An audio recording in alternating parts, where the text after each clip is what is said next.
Halo lur, film berikut ini adalah film yang berasal dari Ceko lur. Judul film ini lur. Film ini dirilis di Ceko pada 10 Oktober tahun 2019 yang mana disutradarai oleh sutradara perempuan yang berasal dari Ceko tentunya lur.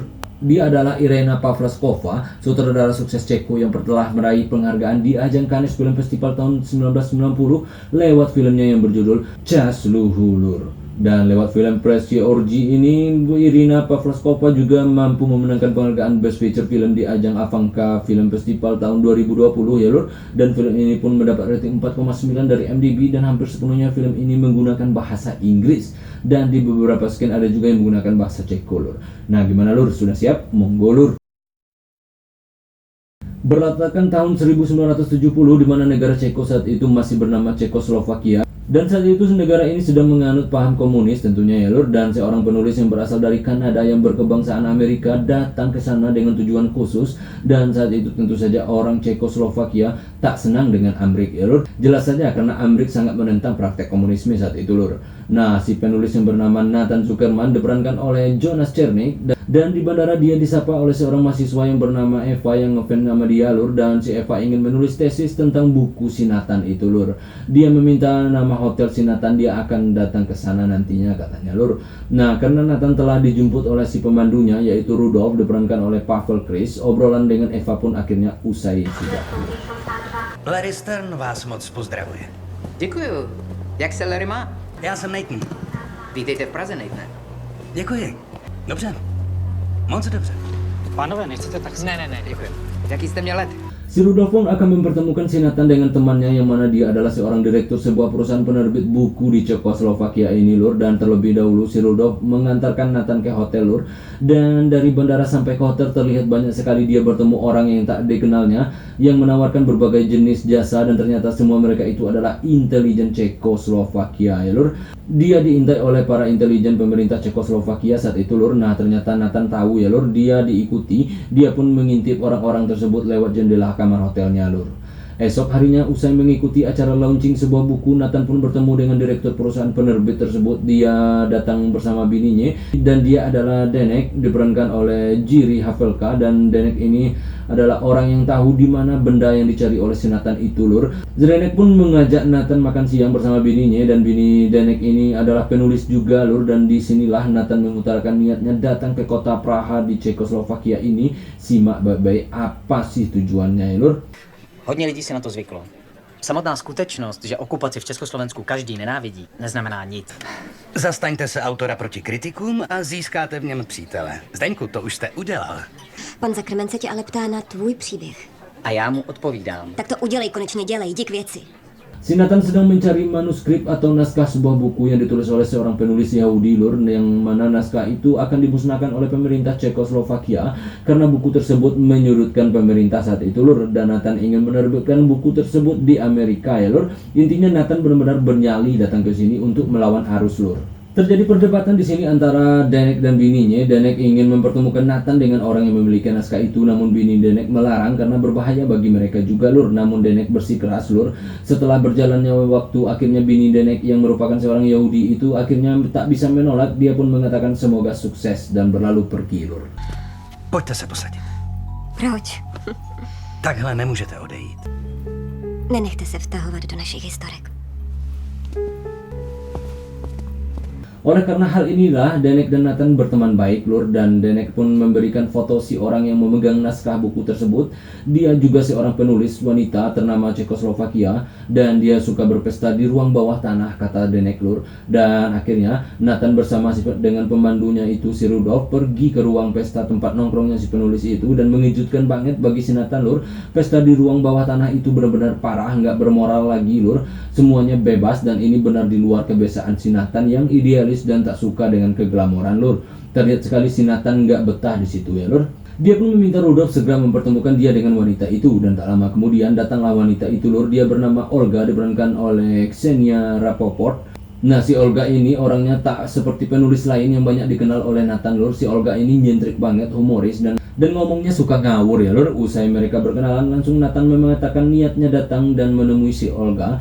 Dan si Olga nampak tak serius menanggapinya, malah dia bersandar manja ke si Rudolf ya lur. Dan Olga mengatakan banyak yang mencarinya gara-gara naskah buku ini. Dan dengan tujuan seperti Nathan, ada juga yang mencari dirinya hanya untuk menangkapnya. Dan Olga meminta Nathan berpikir lagi untuk mendapatkan naskah buku itu.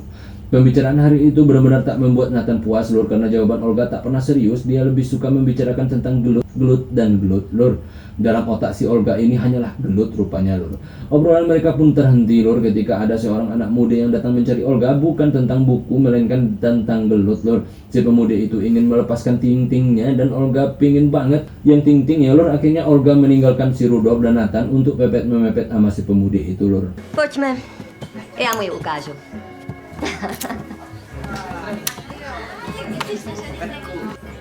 Klenek tvrdí jen mikrofony. Možná v ložnicích kvůli šoustání. Ale dá se lehnout na podlahu a zhasnout. Jen klid. Nebojte se. Když s ní chcete šoustat, tak na zemi.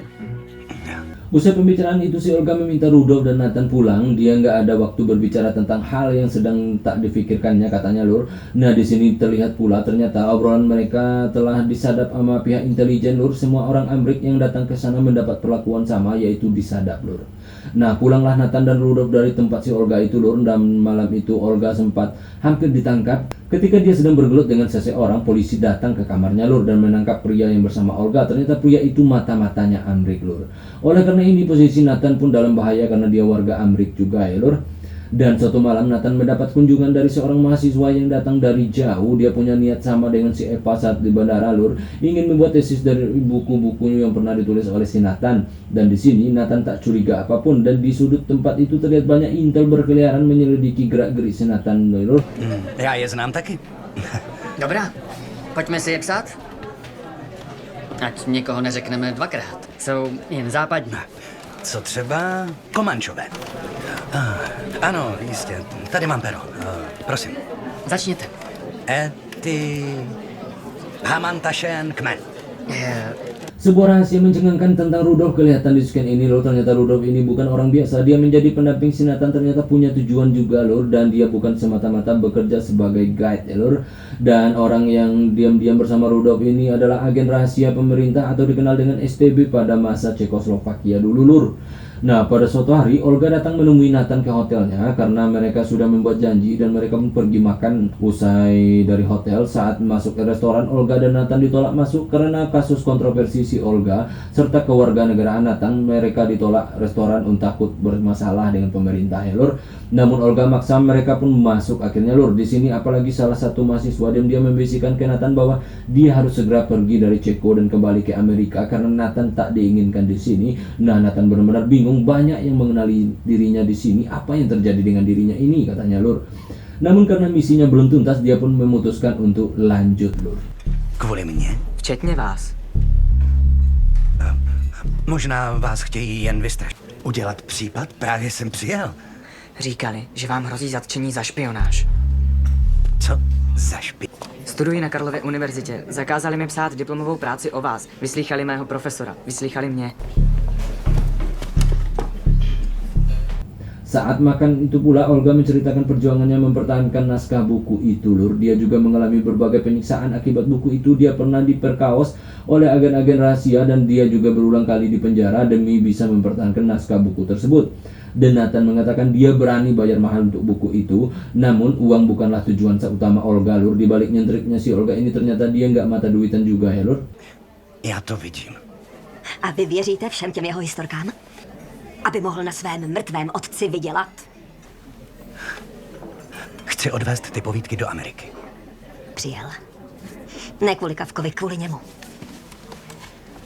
Aby jí mohl kupovat šperky? I teď v New Yorku? Dan Nathan pun mendatangi si Rudolf. Bagaimana waktunya di sini sebentar lagi dan tujuannya belum tercapai. Dan Rudolf memintanya masuk ke ruang pesta bawah tanah. Dia meminta Nathan menemui si Olga. Olga sepertinya mau memberikan naskah itu. Akhirnya ditemuilah si Olga itu lur. Dan kembali lagi Olga bak orang bodoh ya lur. Dia nggak mau membahas tentang buku kalau lagi pesta.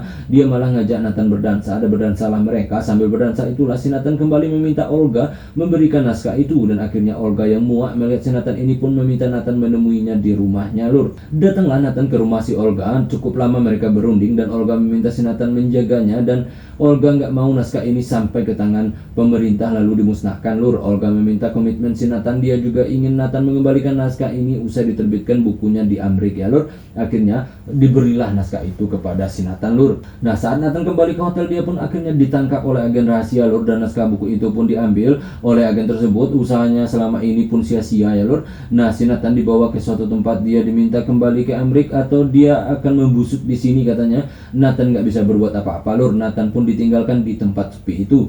Nah, tak lama kemudian datang pula sebuah mobil. Nathan berpikir mobil itu mau membantunya. Ternyata mobil itu datang untuk menjemputnya dan membawanya ke bandara. Akhirnya Nathan pun dipaksa kembali ke Amerika, ya lur, alias dia dideportasi lagi ke Amerika. Nathan pun menuliskan pengalamannya di Cekoslovakia itu dalam sebuah bukunya, ya lur. Dan di saat Cekoslovakia telah pecah menjadi negara Republik Ceko dan negara Slovakia, Nathan pun kembali ke kota Praha, ibu kota Ceko saat itu, dan dia pun menetap di sana, ya lur. Film ini pun akhirnya tamat.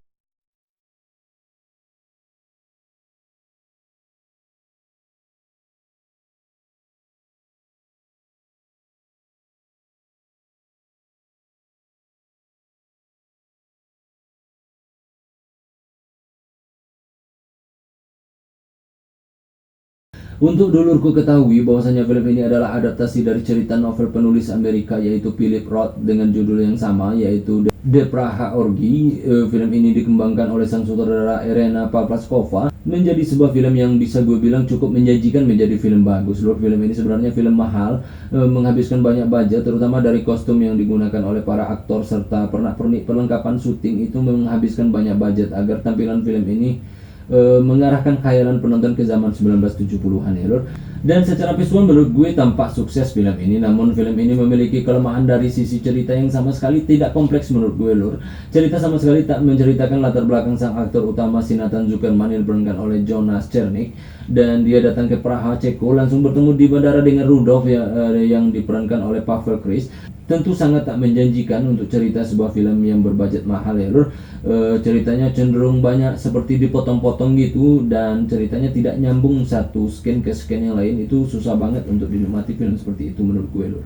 Banyak hal yang disederhanakan oleh sang sutradara Irena Pavlaskova dari cerita sebenarnya dari novelnya si Philip Roth itu, lor. Dan penyederhanaan itu terlihat buruk bagi gue pribadi, ya lor. Dan film ini bersifat cukup netral, tak ada sama sekali berbau politis. Semua dibuat serba hati-hati agar tak menyerang pihak manapun, ya lor. Mungkin terkait dengan itu pula penyederhanaan cerita film ini menjadi seperti ini, lor, jadinya. Adapun pesan film ini adalah jangan macam-macam di kampung orang, ya lor. Udah itu aja pesannya, lor. Oke lor, saatnya gue ciao.